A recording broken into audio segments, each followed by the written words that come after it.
할렐루야. 하나님은 우리의 복이십니다. 할렐루야. 로마서를 통해서 우리가 볼 수 있는 것이, 바울의 모든 서신서들을 이렇게 보면 좀 유형이 비슷해요. 그래서 앞에는 이렇게 약간 교리적인 측면이 다 이렇게 나와 있고, 그리고 뒤에는 또 그러기 때문에 우리가 이렇게 살자라는 어떤 실천적인 부분들을 얘기해주는. 그래서 1장부터 11장까지는 우리가 다 죄인이라는 거죠. 근데 우리가 우리의 의를 가지고는 하나님 앞에 나갈 수 없다는 거예요.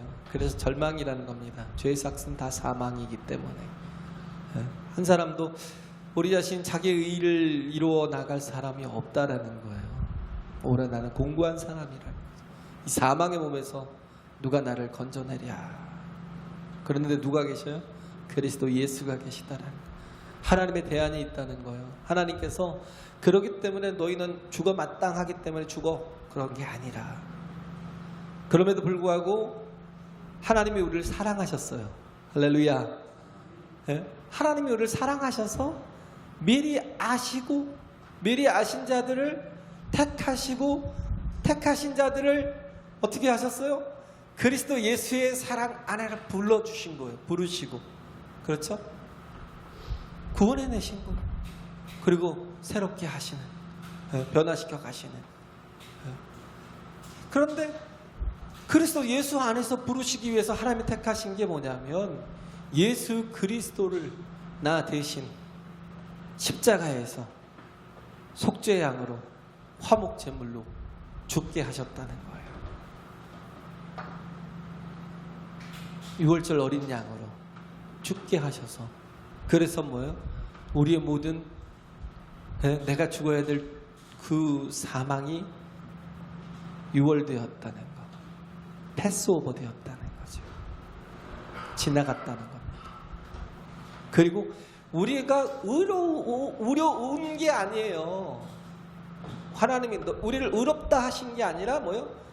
의롭다 여기신 거예요. 의롭다 칭하신 겁니다. 할렐루야. 우리가 의롭지 못하지만, 지금도 우리가 온전하지 못하잖아요. 그런데 뭐예요? 우리를 그리스도 예수의 그 공로를 입혀주셔서 우리를 의롭다 칭해 주시는 거예요. 그렇기 때문에 내 스스로, 예수 없이 내 스스로 하나님 앞에 나갈 수가 없어요. 우리는 주의 공로를 입은 자가 되어야 됩니다. 할렐루야. 주님 안에 있어야 우리가 하나님 앞에 나갈 수가 있어요. 그리스도 안에 있어야 하나님 앞에 나갈 수가 있어요. 근데 이 그리스도는 다윗의 자손으로 오시는 이예요. 이 다윗의 자손으로 오시는 이는 이렇게 따지고 보면 뭐예요? 결국은 유대인의 왕이라는 거예요. 유대인의 구원자고, 유대인의 메시아고, 유대인의 그리스도가 될 수밖에 없지만, 근데 예수님은 유대인의 왕으로만 존재하시는 게 아니라 온 인류를 구원하시기 위해서, 모든 민족을, 온 민족을 구원하시기 위한 구원의 왕으로, 우리의 또 뭐예요? 메시아로, 그리스도로 이 땅에 오셨다라는 겁니다. 할렐루야. 그래서 어제 마태복음 15장을 잠깐 봤었어요. 우리 저희 집에서 이사예배를 했을 때 마태복음 15장을 잠깐 봤는데, 거기서 나오는 게 누구냐면 가나안 여인이 나와요. 예수님께서 시돈과 두로 지역으로 가신 거예요. 사마리아를 넘어서, 그잖아요. 유대인들이 사는 땅과 또 옛날에 그 이스라엘 그 혼혈족들, 사마리아인들이 살던 땅을 넘어서 그 위에 시돈과 두로 지방으로 고의적으로 가셨어요. 가신 이유가 뭐예요? 거기에 있는 영혼들도 구원을 받게 하시려고. 그때 나온 사람이 누구냐면 가나안 여인이, 딸이 흉악한 귀신이 들려서 정말 그 산 것이 죽은 거나 별반 다를 게 없는 그런 존재가 되어 있으니까 주님께 나와서 간구하는 거예요. 주 다윗의 자손이여 우리를 불쌍히 여기소서. 주 다윗의 자손이여 우리를 불쌍히 여기소서 하고 부르는데 주님은 대꾸도 하지 아니하시는 거예요. 그러니까 제자들이 왜 저에게 아무것도 안 하십니까? 그냥 쫓아버리든지 아니면 어떻게 하시든지 주님 하셔야 되지 않겠습니까? 제자들이 얘기할 때 예수님께서 말씀하실 일, 이스라엘의 잃어버린 양 외에는 내가 보내심을 받지 아니하였노라. 그런 거예요.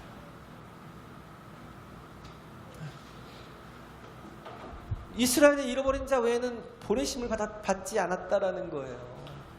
그게 무슨 말이냐면 저 여인이 가지고 있는 마음이 뭐냐면 예수님은 이스라엘을 구원할 자일 뿐이다라는. 왜? 주 다윗의 자손으로 오시는 이여라고 우리를 불쌍히 여기소서 하는 말이 결국은 모든 게 그 유대인들에게 한정이 된, 이스라엘도 아니죠, 유대인들에게 한정이 된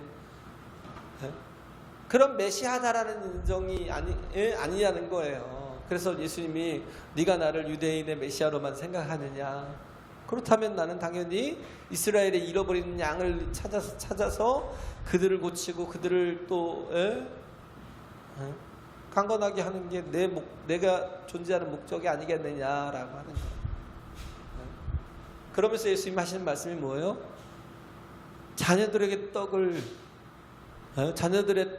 개들에게 던짐이 마땅치 아니하지 않냐. 한 번 더 테스트를 하시는 거죠.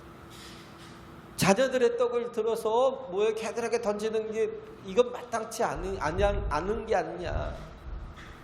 주님께서 이렇게 말씀하시는 건 두로와 시돈 지역으로 고의로 가셔서 또 그 가나안 여인에게 이렇게 말씀하시는 건 포기해라고 하시는 말씀이 아니잖아요.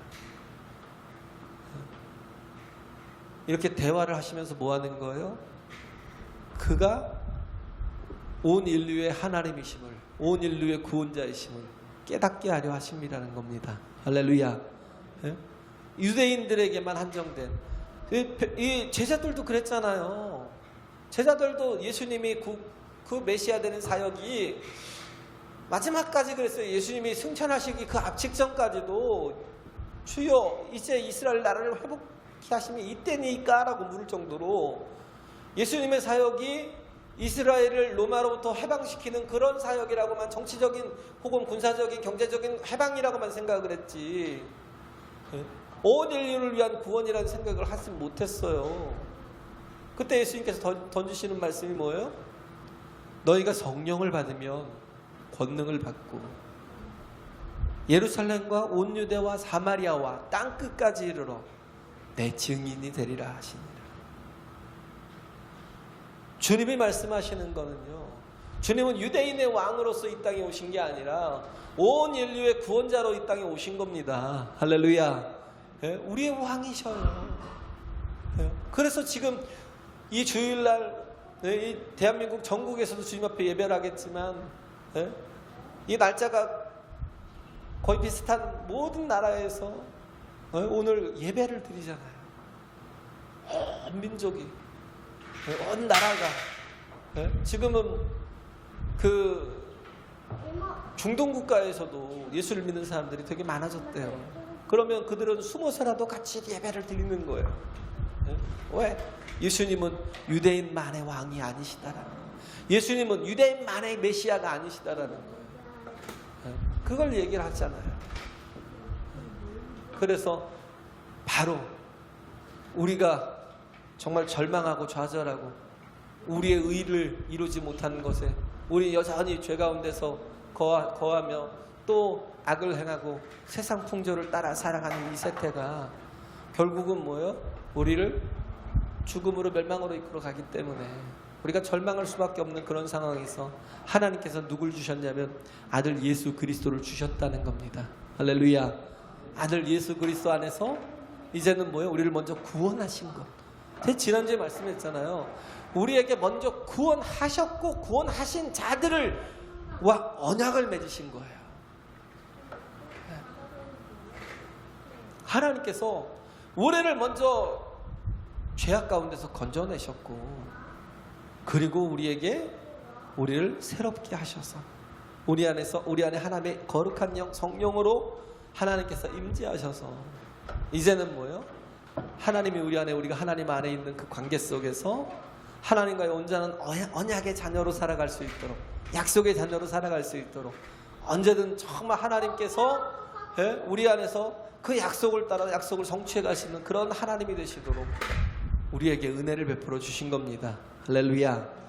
이게 1장부터 11장의 내용이고, 그러므로예요. 이제부터 12장부터는 뭐냐면 그러므로예요. 그랬기 때문에 이제는 우리가 그리스도 예수 안에서 구원을 받았기 때문에, 그러므로 형제들아 내가 하나님의 모든 자비하심으로 너희를 구원하노니. 여기서 모든 자비하심이 뭐예요? 예수 그리스도의 십자가로. 하나님의 모든 자비하심이 뭐예요? 예수 그리스도의 십자가의 구속으로 말미암아 너희를 권한다는 거예요. 내가 너희를 강권한다라는 겁니다.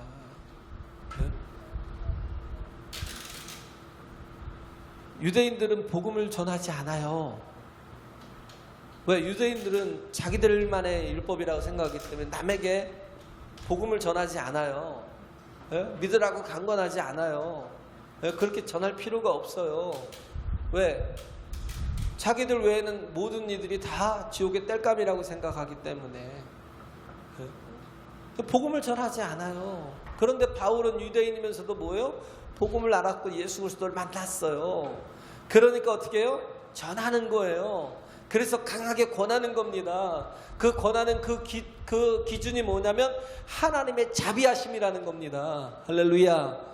그 자비하심, 그 사랑이 뭐예요? 십자가의 구속의 사랑, 대속의 사랑. 이것으로 내가 너희를 권하노니, 강권하노니. 여기에 뭐가 있다고 그랬어요? 위로가 있어요. 파라칼레오라고 그랬죠.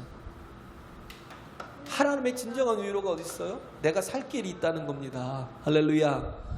내가 살 길이 있기 때문에 잡으라는 거예요. 강권한다라는 게 뭐예요? 예수 그리스도를 잡으라는 거예요. 그분을 만나라는 거예요. 진정한 컴포터가 되시는, 내가 너희를 위로한다는 거예요. 강권한다, 권한다라는 말이 위로한다라는 그런 의미가 있어요. 파라칼레오. 그래서 정말 우리에게 위로가 되는 그의 권면이, 우리 또한 복음을 전해야죠. 복음을 전하는 것이 뭐예요? 누군가에게 위로가 되는, 그렇잖아요. 무엇으로 권해요? 하나님의 모든 자비하심으로. 할렐루야. 예수 그리스도의 십자가의 구속의 사랑으로 이젠 길이 열렸다는 거예요. 하나님께 나아가는 길, 하나님의 나라에 들어갈 수 있는 길을, 이제는 생명의 길, 구원의 길이 열렸기 때문에 얼마든지 우리가 전해도, 전해서 그 모든 영혼들에게 위로를 주고 또 소망을 주고, 정말 그래서 예수 그리스도를 만나야겠다는 그런 열정을 심어주고, 예수 안에 길이 있기 때문에, 예수가 길이 되어 주시기 때문에, 그래서 너희를 권하노니 너희 몸을 하나님이 기뻐하시는 거룩한 산 제사로 드리라. 이는 너희의 드릴 영적 예배니라 그랬잖아요. 하나님이 기뻐하시는 거룩한 산 제물, 이게 뭐예요? 거룩하다라는 건 구별됐다라는 거. 이제 내가 여기서 보면 이게 뭐냐면 영적 예배가 이 세대를 본받지 않는 거. 이 세대가 뭐예요? 세상 풍속을 쫓아가는 거. 이 세상 풍속이라는 게 뭐예요? 이 세상의 임금인 공중권세 잡은 자 마귀의 그 유혹에 빠져서 따라가는 거예요. 수성동에 살다 보니까 왜 그렇게 밤에 시끄러운지, 사람들이 새벽에 4시, 5시까지도 그렇게 바글바글거리면서 떠들고 술 먹고 또 취해서, 그러면서도 뭐 싸우기도 하고, 참 안타깝더라고요. 세상 풍조에 빠져가지고 거기에 인생을 다 걸고 살아요. 날이 새도록 그렇게 세상 것으로 그렇게 살아가는. 그래서 참 이렇게 듣다 보면 굉장히 막 싸우기도 하는데 이게 별로 좋은 게 없더라고요. 대화가 막 들려요. 대화가 다 세상 것이에요. 다 세상 것. 그 세상 풍조, 이 세대를 본받지 말라는 거예요. 거룩함이라는 건 구별된 것. 그런데 뭐예요? 산재물이라는 것. 재물이라는 건 죽여서 드려야 되는데,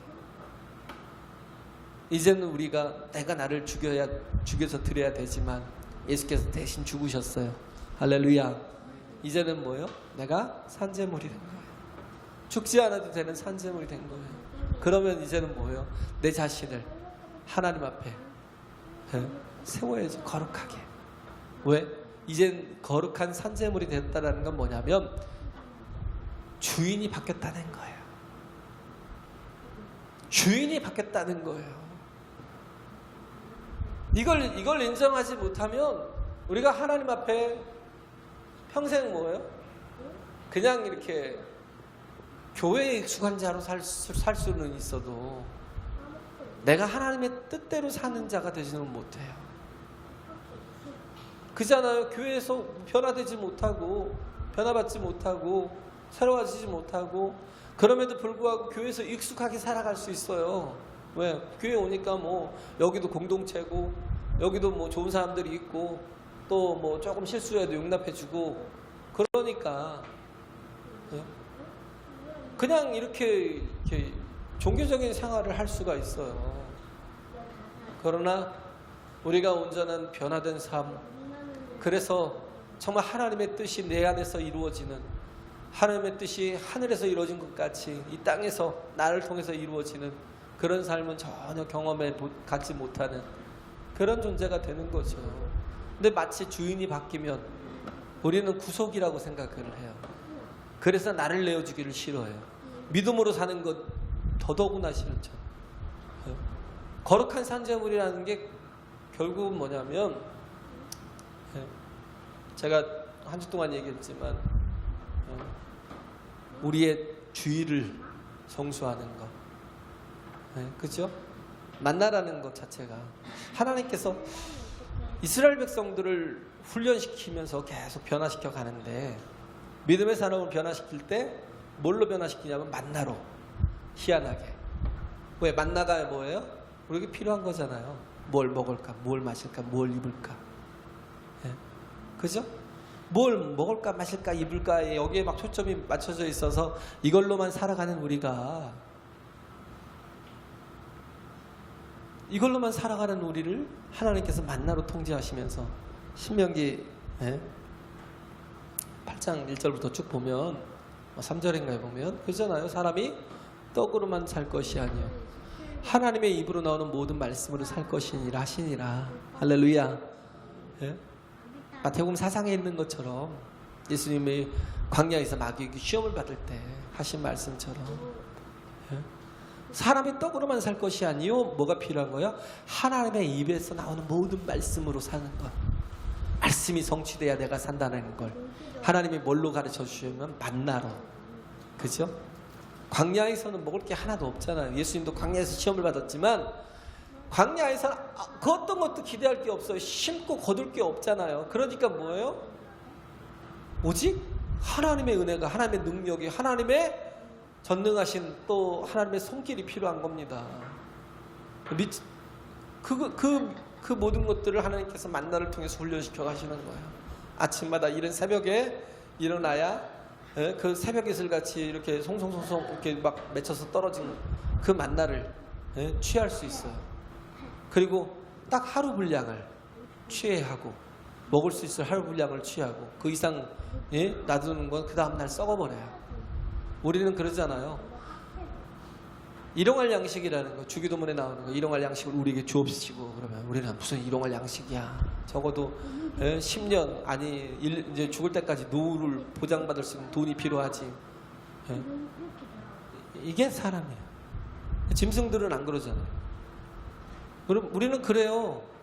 죽을 만큼 우리가 죽을 때까지 이렇게 먹고 살 만큼 그렇게만 싸나요? 안 그러잖아요. 자식들에게 물려줄 게 있을 만큼 싸놓잖아요. 그죠? 자식들에게 물려줄 게 있을 만큼 싸나요? 근데 짐승들은 안 그래요. 짐승들은요 뭐예요? 배부르면 안 잡아요. 더 이상 잡아먹더라도, 뭘 잡아먹고 뜯어먹더라도 자기의 양만큼 딱 채워지면 더 이상 안 해요. 왜? 그 다음 날에도 똑같은 걸 얻을 수 있다고 생각하니까. 이와 같이 하나님께서 짐승들도 기르신다는 거예요. 할렐루야. 근데 사람은 몰라요. 굉장히 욕심이 많아가지고 사람은 일용할 양식 갖고는 못 살아요.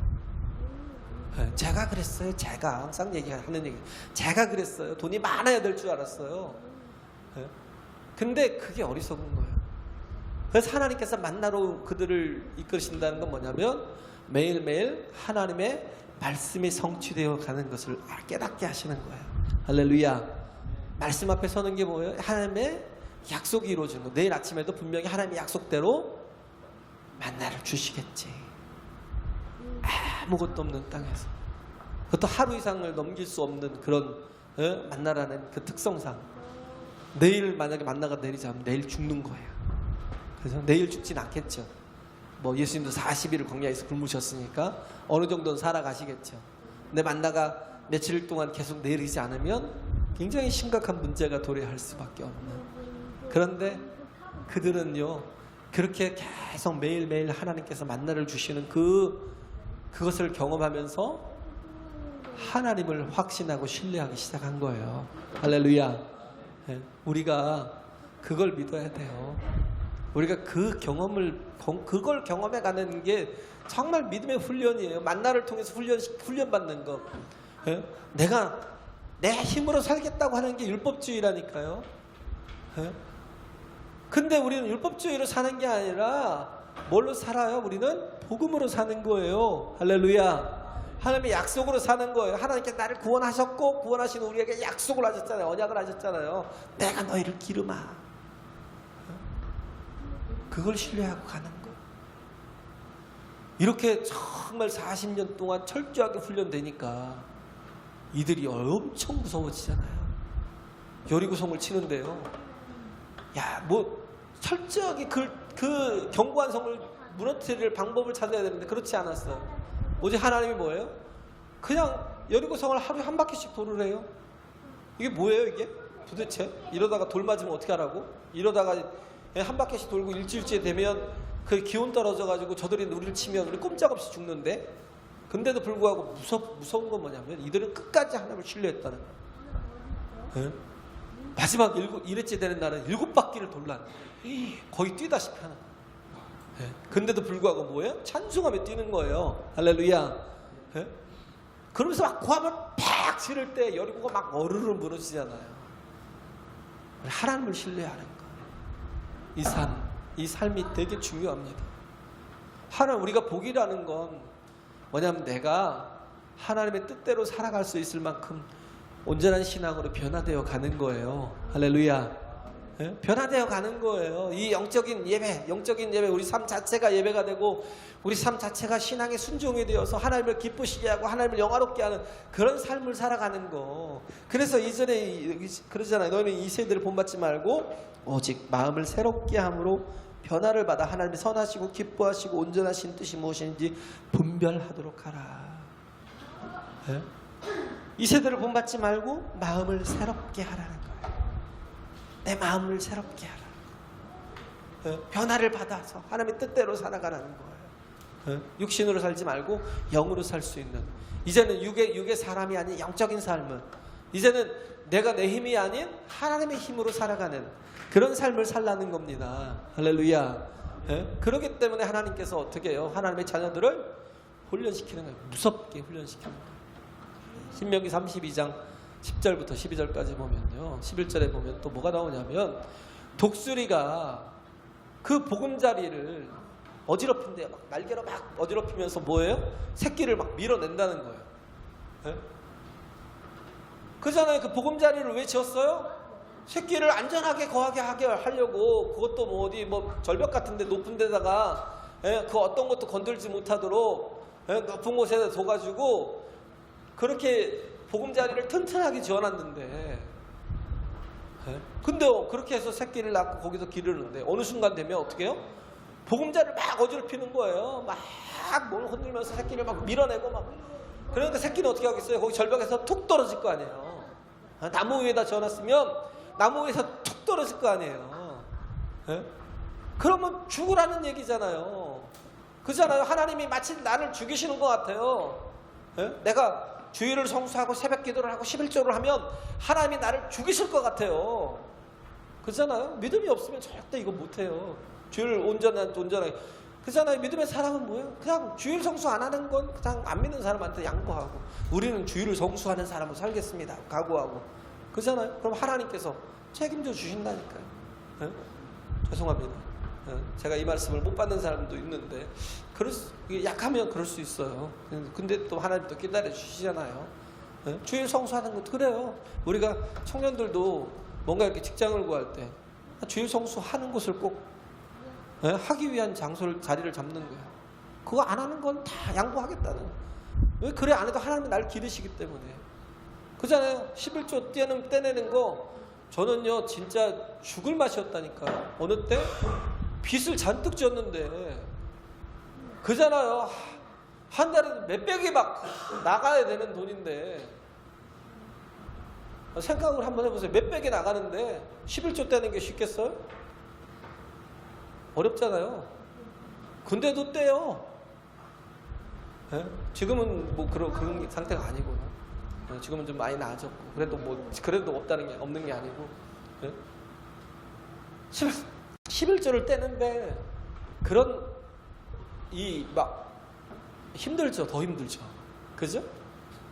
그런데도 불구하고 떼는 건 뭐냐면 하나님이 채워주시는 게 경험이 되니까, 아니까. 이런 믿음의 경험이 마치 하나님께서 독수리가 자기 새끼를 그 보금자리에서 막 밀쳐내고 쫓아내는 것처럼 우리에게 하나님께서 주시는 막 그런 두려움이 좀 있어요. 내가 하나님의 이렇게 섬기면 내가 죽을 것 같아, 망할 것 같아 라고 생각하는. 절대 그렇지 않아요. 하나님께서 우리에게 주시는 은혜가 있습니다. 절대 하나님은 자녀들을 보호하시고 지키시고 인도하십니다. 할렐루야. 예? 이걸 우리가 믿어야 된다. 믿음을 가지고, 그죠? 내 자녀들도 그래요. 저는요, 우리 모든 청년들이고 학생들이고 어렸을 때부터 철저하게 11조 신앙생활을 해서 정말 늘 복을 받았으면 좋겠어요. 하나님은요, 어떻게 채워주시냐면 그것보다도 훨씬 더. 예? 내가 그거 아끼고 모아서 내가 저축해 놓는 그거 아무것도 아니에요. 한번 훅 털면 그냥 끝이에요. 어떤 분이 그랬다니까요. 자기 주일날 장사해야 되니까 주일을 그때 하면 어기는 거예요. 그러다가 한 20년을 그렇게 살았어요. 왜? 주일날 수입이 제일 많으니까, 평일날보다. 그러니까 그렇게 살았는데 나중에 그가 고백하는 말이요. 하는 말이, 내가 20년을 그렇게 살았지만 나중에 보니까 제로가 되더라고. 주일날 본 것들은 다 제로가 되더라고. 어떻게 나가든 우환이 닥치고 환란이 닥치고 어려움이 닥쳐서 한 번에 훅 가더라는 거예요. 그 전에 그거 내가 어떻게 막아요? 내 힘으로 막아줘요? 네? 된다고요? 그렇지 않아요. 한 번에 훅 가요. 한 번에 훅. 그래가지고 이제 깨달았다는 거예요. 그것도 20년 동안. 예수님이 40년을 광야에서 훈련시키는 그 기간이 우리에게 필요하다면 저는 벌써 늦었죠. 그죠? 한번 생각해 보세요. 우리가 계산을 얼마나 돼야 우리가 정말 온전한 믿음의 사람으로 설 건지. 진정한 복은 뭐냐면 내가 변화를 받아 새롭게 되는 거예요. 하나님의 사람으로 되는 겁니다. 할렐루야. 예? 하나님을 닮아가는 거예요. 여기서 보면 변화를 받는다는 거, 예? 트랜스포메이션이잖아요. 이거는 뭐예요? 내적인 거, 외적인 거, 온전한 변화예요. 예? 그냥 인간의 어떤 외향적인 체인지가 아니라는 거예요. 예? 그 예수님도 보면 마태복음 17장에 보면 17장 2절에 보면 예수님이 그 변화산에서 변화되시는 모습이 나오잖아요. 그래서 저희 앞에서 변형되사 그 얼굴이 해같이 빛나며 옷이 빛과 같이 희어졌더라. 예? 예수님이 저희 앞에서 변화되었대요. He was transfigured before them. 그들 앞에서 형태가 완전히 바뀐 거예요. 어떻게 바뀌었는지 모르겠어요. 트랜스피겨드예요. 형상이 바뀌었다. 그래서 오죽하면 베드로가 오죽 그게 엄청난 영광스러운 모습이 되었기 때문에 어떻게 했어요? 하나님이시니까 그가 우리가 여기다 초막셋을 짓고 여기다가 여기서 평생 우리가 정말 주님을 예배하며 살겠습니다 막 할 정도로, 그러면서도 자기가 무슨 말 하는지도 모를 정도로 그 정도로 아름다운 모습으로 예수님께서 변화되셨다는 거. 우리가 변화되는 모습이 뭐냐면 온전한 예수님의 형상을 갖는 사람으로, 할렐루야, 내면과 외면이 다 변화되는. 그래서 고린도후서 3장 18절에 보면 우리가 다 수건을 벗은 얼굴로 거울을 보는 것 같이 주의 영광을 보매 저와 같은 형상으로 화하여 영광으로 영광에 이르니. 와, 이 말씀이 전 너무 은혜가 된 거예요. 우리가 다 그와 같은 주님의 형상을 입은 것 같은 그런 모습들로 다 변화된다는 거예요. 언제가 때가 되면 반드시 그런 일들이 우리 안에서 일어난다는 겁니다. 할렐루야. 그래요.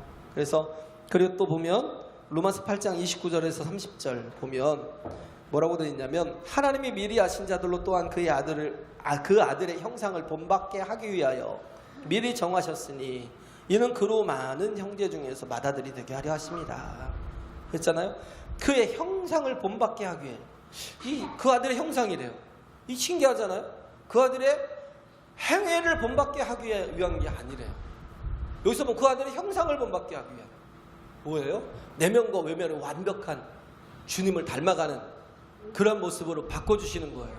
우리가 뭘 할 때, 우리가 온전히 주님께 순종해 나갈 때, 할렐루야, 믿음을 가지고 살아갈 때 이젠 주님의 형상으로 살아간다라는 거. 그 다음에 요한일서 3장 2절 3절 한번 볼까요?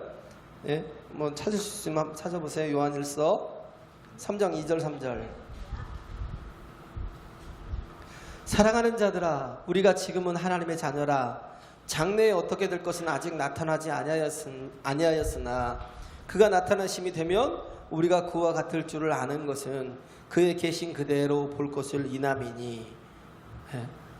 그가 나타나심이 되면 우리가 그와 같을 줄을 아는 것은 우리가 그와 같이 된다는 거예요. 그의 계신 그대로 볼 것을 이남이니 주를 향하여 이 소망을 가진 자마다 그의 깨끗게 하심과 같이 자기를 깨끗게 하느니라. 이렇게 하나님께서 우리에게 온전히 그리스도를 본받게 하기 위해서 우리를 바꿔가시는 겁니다. 할렐루야. 우리는 독수리도요, 닭이 되더라고요. 닭이. 독수리도 훈련되지 못하니까 닭이 되더라고요. 제가 봤어요. 어디서, 유튜브에서 봤나 어디서 봤나 본 것 같아요. 독수리가 기가 막히게 멋있게 생겼어요. 그런데 이제 이쪽에 있는 조련사가 저쪽에 있는 조련사가 이제 닭이래요. 독수리를 잡고 있으니까 이쪽에서 휘 하고 불었어요. 그러니까 독수리가 거기서부터 뭔가 날개를 쭉 펴는 듯해요. 그러더니 나는 듯한데 날개를 핀 이유는 뭐냐면 툭 떨어지기 위해서. 날지를 못해요. 뭐요? 이러고 뛰어가요. 조련사 앞으로. 야, 독수리도 닭이 되는구나. 그냥 여름 복날 치킨밖에 되지 못하는 게 훈련되지 못한 독수리구나. 어미 독수리가 새끼 독수리를, 아직 날개도 제대로 형성이 되지 못한 독수리를 그 보금자리에서 막 쳐내는 것은 이유는 뭐냐면 그렇게 해서 뭐예요? 파닥파닥 날개짓 하라고요. 살려고 막 날개짓 하다 보면 근육이 막 발달하고 날개짓 하면서 저항이 막 일어나잖아요. 우리가 어디 그 기계 위에 올라가도 그 머신 있잖아요. 달리는 머신. 막 7kg짜리 해놓고는 5kg로 하면 넘어지겠죠, 뒤로. 7kg짜리 해놓고 했으면 그러면 7kg만큼 달려야 하잖아요. 좀 이게 익숙해지고 뭔가 이렇게 근육이 생기고 저항력이 이렇게 되면 그러면 또 더 올려갖고 막 10kg로 막 달리고 그런 것처럼 우리가 독수리가 되기 위해서 새끼에게 필요한 게 뭐냐면 날개짓하는 훈련을 하는 거예요. 그럼 날지 못하죠. 툭 떨어지죠. 툭 떨어지면 어떻게 하겠어요? 어미가 와서 그 날개로 그 새끼를 받아 안아서 그리고 또 어떻게 해요? 또 다시 올라가서 위에다 세워놓고 또 밀어버려요. 내려. 그러면 뚝 떨어져요. 그럼 또 엄마가 또 받아줘요. 처음에 막 날개짓 하다가 엄마가 받아주네. 그러고 날개짓 안 하고 가만히 있어 보세요. 엄마는 나중에 어떻게 해요? 몇 번 받아주다가 얘는 더 이상 독수리가 될 수가 없는 그런 아이인가 보다. 날개조차도 안 하는구나. 그러고 포기하겠죠. 독수리도 매몰차게 버려요. 근데 새끼가 뭐예요? 살려고 막 발버둥 치다가 왜 그렇게 해요? 지 날개로 날아다니라고. 독수리처럼 창공을 활공하면서 다니라고.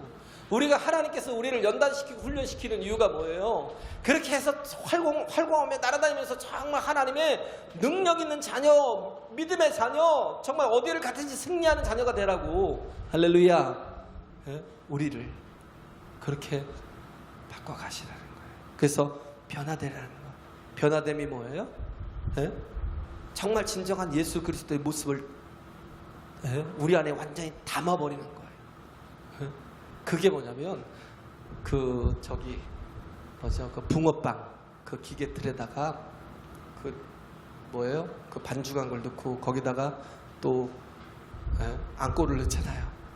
그리고 덮어놓고 조금 있다가 또 뒤집어 놓으면 그러면 그대로 그 형틀대로 붕어빵이 나오는 것처럼 우리의 내면과 외면이 다 하나님으로 채워지고 변화된다니까요. 할렐루야. 할렐루야. 내 안에 하나님의 영이 함께 하셔요. 내가 정말 하나님의 안에 거하려 하고 내가 그의 뜻대로 살려 하면 하나님이 내 안에 들어오셔서 내 심령을 바꿔주시고 그리고 내가 살아가는 모습을 통해서 나를 통해서 하나님의 형상을 드러내게 하시는. 그리고 나중에는 온전해지면 우리 믿음에 온전할 때 이제는 정말 예수 그리스도의 온전한 모습으로 변화시켜 주시는.